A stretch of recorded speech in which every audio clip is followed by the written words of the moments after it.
Well, welcome everybody. Today is Friday, August 10th, 2018, and today is our Systemize Your Business class, and I did not get any specific questions beforehand, so I wasn't really able to do a topic, but what I was able to do is in our beginning round robin, talk to everybody about what's going on in their lives and what systems are they working on right now and what might they need help with. And so we got 4 very different answers from the people that were on the call today. And what I thought might be helpful is to talk about how we create systems in the first place. So I'm bringing up the model that I originally started this class with, which comes from Michael Gerber, who wrote the book The E-Myth. And then when I did this model, he had a new book he was writing, which was something like How to Build an Enterprise from 1 to 1,000. And this is what he talked about in the book. Now, I created this pyramid, but it was based on him very clearly talking through his systems. And I thought he had a very eloquent model. He has a gift for creating very simple systems for just about everything. The reason I thought I would show you this is because it's very simple. So when it comes to starting a business, you have to have the bottom levels of the pyramid done first, which is you have to be very clear and grounded in where you're taking the business and what matters to you about the business. And then whoever your customers are, you also create how you're going to take good care of your customers. So how are you going to serve your customers, or how are you going to build the product that you're going to send to your customers? And we tend to do that system before we do the client acquisition system, which is how do you get customers. And for most of the people that I work on Systemize Your Business with, we're working a lot on these 2 systems, the client fulfillment system and the client acquisition system. It takes a long time to get to the point where you're working on the business management and the enterprise leadership portions of it. But just to give you a short summary, the business management has you connecting all the parts of the system when you have more than one person in your business. And then the enterprise leadership has you growing and leading people, again, once you have a lot of people in your business. So I tend to move to different books when people get to the point where they have a lot of people in their business, and I tend to work with people on this model when they start at the beginning and they're just thinking about the business. So most of the people I work on with this model only have one person, so really we only need to work on the first 3 levels of the pyramid.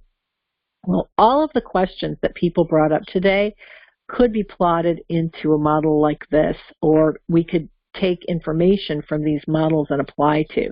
So we had one person who's working on her client acquisition system and is struggling with her email marketing system. So she's working with MailChimp and she's having a lot of problems figuring out how to send emails out to her potential marketing prospects. So that's a client acquisition problem. And it may not be solved by creating a better system. It may be solved by learning, but sometimes you can go through the process of what you want your system to do, and that can help you narrow down what your obstacles are and what you need to learn. So we're going to go through that process and hope that she gets some gems from it. We have another person that has a very different issue that has to do, though, with clients. So she's in a bigger organization, but she has a group of bosses that are not understanding an issue that she has and she needs resources for. So she needs her bosses to understand much more clearly what the need is with the clients in her area so that she can get the resources she needs to serve those clients. So that is also a client acquisition issue. And again, by working through the system of what it is that you want to accomplish with the clients, and if you consider your boss's clients to a certain extent too, you can look at your communication systems and looking at it this way may be able to find out what's missing or what needs to happen. We also have a couple people embarking on new phases of their life where they're in transition. So one person's moving to a new company, one person's moving to a situation where she'll be traveling a lot. And that both of those situations require completely revamping your systems. So what we are going to talk about today is what is the process of thinking about systems and even thinking about what systems you need. And I've asked everyone to have a pad of paper with them. The first step is to write a list of the purpose of your systems. In other words, you're not actually thinking of the system yet, but you're thinking of what do you want to accomplish. And that's exactly what Michael Gerber does here, which is essentially, first of all, people need to be clear on what they're doing, where they're going. They can't get distracted and go a million different ways in a business and be effective. So they have to be clear on where they're going. The client fulfillment system, the purpose of it is to be very organized about how you serve clients. See how simple that is. It's just a couple sentences. The client acquisition system is how do you get clients? So when we say purpose of systems, we're talking about simplify it to just what is it that it needs to do, right? So we've taken a few of the issues that came up today and put them into sentences as examples here. So deliver emails to people who've signed up for a blog. Have all of our work organized and accessible wherever we are when we travel. Help management clearly understand the needs of our region. And I put a little personal one in here, have the kitchen always clean. I wanted to think of something that was easy so I can walk you through this process. So once you have a list of the purpose of your system, then you can delve a little bit deeper. And the next phase of delving is to look at what are the frustrations, what's getting in the way of the purpose. And if we go back to Michael Gerber's systems here, probably wouldn't have thought that there's a need for this type of system if he wasn't noticing that people are getting distracted and they're doing so many different things in their companies that they're not focusing enough on one thing to get any kind of momentum. So because of that problem, what's going to help? Well, one thing that's going to help is getting them very clear on a vision and a mission and a purpose so that they know very clearly what decisions to make or how to make the decisions on what to focus their time on and how to prioritize. Again, the problems that require a client fulfillment system are that the business owner is running around with their head cut off just 14-hour days trying to keep the operations of the business going. And it's not going smoothly enough for them to be comfortable taking on any more clients because they're already working 14-hour days. And it's just exhausting. So they've gotten to that point where they're completely exhausted and they don't want to grow their business anymore because they just want to get above water with the business that they have, but they may also not be making anywhere near as much money as they want to be making. And that's a very frustrating place to be in a business. So it's the frustrations also that drive the purpose. So you may go back and forth with these lists. You may add more purpose once you think about your frustrations. So we start with the purpose, we start writing frustrations, and then we may go back and add more things to the purpose list. So I decided to hone in on my cleaning my kitchen issue because that's one I know intimately. And so I write, okay, well, one of the frustrations is that people don't clean as they go. They leave food out for others, for example, because some of the people in my family have dinner late because they're at an event and they're not eating, but then someone else has to eat earlier because they have to go to bed or they have an event that they have to go to later. So there are people that have very many different schedules and there may be one dinner, but people eating it at different times. So people might take their dinner but not do anything in the kitchen to clean it. The dishwasher's not always unloaded. So if someone has dirty dishes, they might just rinse them off and leave them in the sink. There's not really a system or a process, so there's not a schedule, so people don't necessarily know when things have to be done, and they just don't think about it. It's not a priority. I think about myself and how if the kitchen's not clean in the nighttime, and I'm really, really tired from a long day, I often don't feel like I have the energy to do a lot. So I might put the food away or rinse off some dishes, but when it comes to spending a lot of time cleaning, I'm not in the mood to do that at that point. But then in the morning, I'm often rushed to get out to a meeting, and it's just grab breakfast and go. And again, not enough time in that case to spend extra time cleaning in the kitchen. So those are some of the frustrations with the kitchen issue.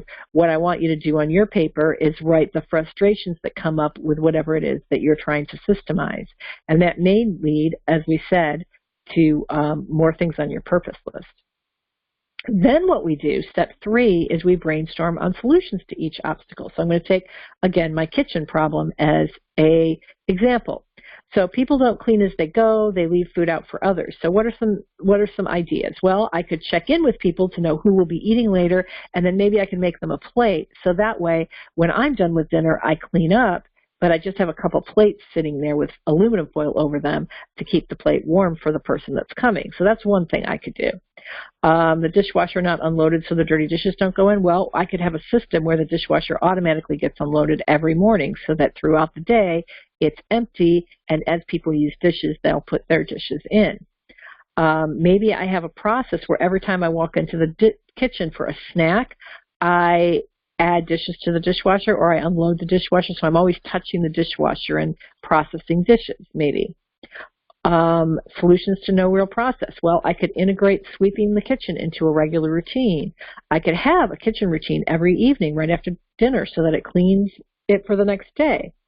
But because I get tired, it has to be simple and fast so I'm not too tired. So that comes with another obstacle. And actually, that's how I got the obstacle on this list, which is I'm often too tired and drained at night to have energy. So I think that at first I think with my brainstorming that having an evening kitchen routine would be good, but then I immediately think, but I'm so drained, if it takes too long to do that routine, even 10 minutes, I might just be too tired to do it.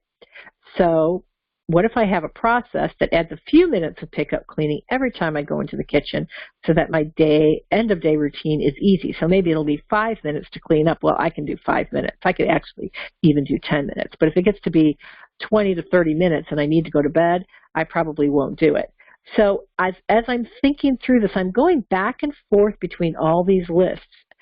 As I brainstorm with ideas, that may immediately make me think of more obstacles, so then I add my frustrations and obstacles to this list, which may make me think of more purposes, and I go back and forth till I have a lot of things. Then what I do is I pull out the Post-its. Post-its are a great way to create a system because what I do is I then start thinking of the little things that I do as part of my kitchen cleaning routine. So I sweep the floor, I unload the dishes, I load the dishes, I make dinner. I may have other Post-its that talk about making plates for people, checking in on people. I may even add things like cleaning the refrigerator every once in a while, planning for meals, that sort of thing. So I could have hundreds of Post-its, probably not hundreds, but maybe 30 or 40 Post-its of all the little things that need to be done to keep the kitchen clean, which is my purpose. And then what we do is we start doing a process flow. Well, the great thing about the Post-its is you can put things in line of times and you can move them around. You get a big whiteboard out and move your Post-its around. You can clump things together based on when it takes time, when you want to take time to do certain types of activities.